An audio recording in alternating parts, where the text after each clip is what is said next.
시청자 여러분 안녕하십니까? 1월 19일 JBCN 뉴스 시작하겠습니다.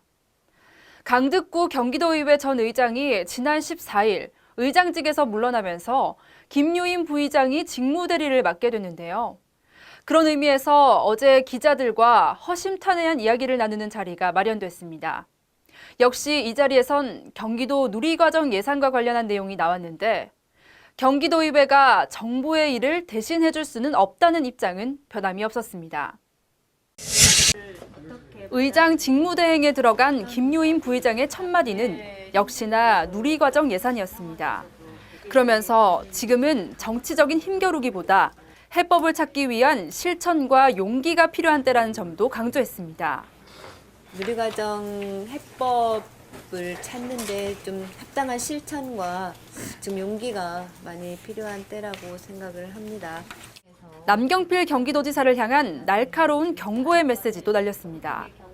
경기도의회가 마치 보육대란을 나몰라라 한다는 듯 갈등을 조장하고 있는 여론몰이를 당장 중단해야 한다고 언급했습니다.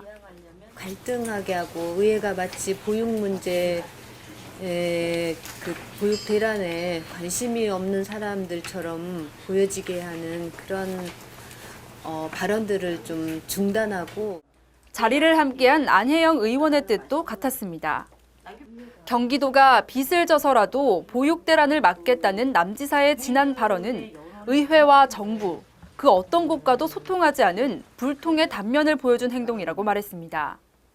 남경필 지사가 제안한 것은 국민들의 여론을 반영하지 못한 예산 대책을 내신 거라고 보고 있는 거죠. 그거에 대한 남경필 지사님의 뜻도 저희들은 좀 더 들어봐야 될 거라고 생각을 하고 있어요. 김 부의장은 경기도의회가 빚을 내서 정부의 일을 할 수 없다는 입장을 초지일관으로 강조하며 누리과정과 본예산을 분리해 의결하도록 도의회 여야 대표 의원들에게 제안하겠다는 것도 분명히 했습니다. 국비로 지원을 해달라는 게 지금까지의 저희들의 핵심입니다. 도청의 2016년도 예산안이 있고 교육청의 2016년도 예산안 2개 안건이 있습니다. 도청 예산만 상정을 해서 의결을 하고 이번 주 내로 임시회를 열 수 있도록 의장 직무대리로서 최선을 다하겠다는 김유인 부의장.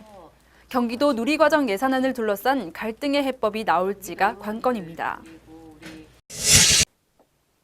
네, 다음은 간추린 뉴스입니다.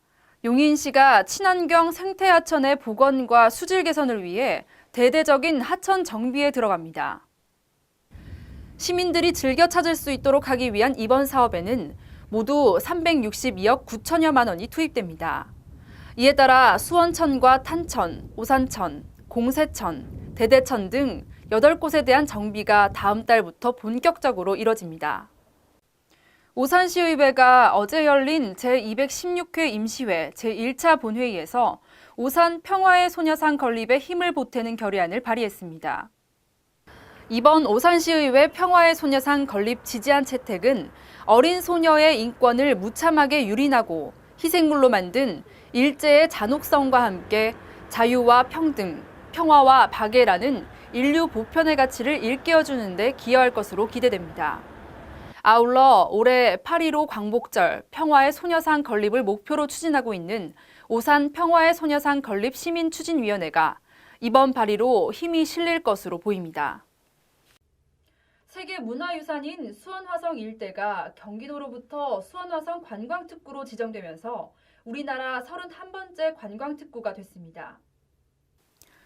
수원화성 관광특구는 화성 성곽을 중심으로 팔달산에서 장안공원, 장안문 연무대에서 팔달문 시장 일대 1.83제곱킬로미터로 다양한 관광 자원을 포함하고 있어 올해 수원화성 방문의 해를 맞아 수원을 널리 알리는 계기가 될 전망입니다.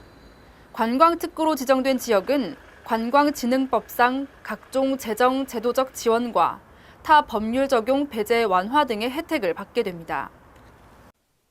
목은 머리의 무게를 지탱하는 부위인데요.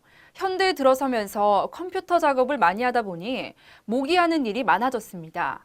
또 전화나 휴대전화를 받을 때 고개를 한쪽으로 숙일 때가 많은데 목은 머리를 숙이고 있을 때 힘이 많이 드는 것이 당연합니다.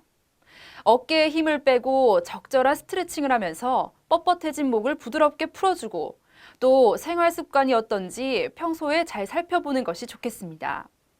이만 JBC의 뉴스 마칩니다. 시청해주신 여러분 고맙습니다.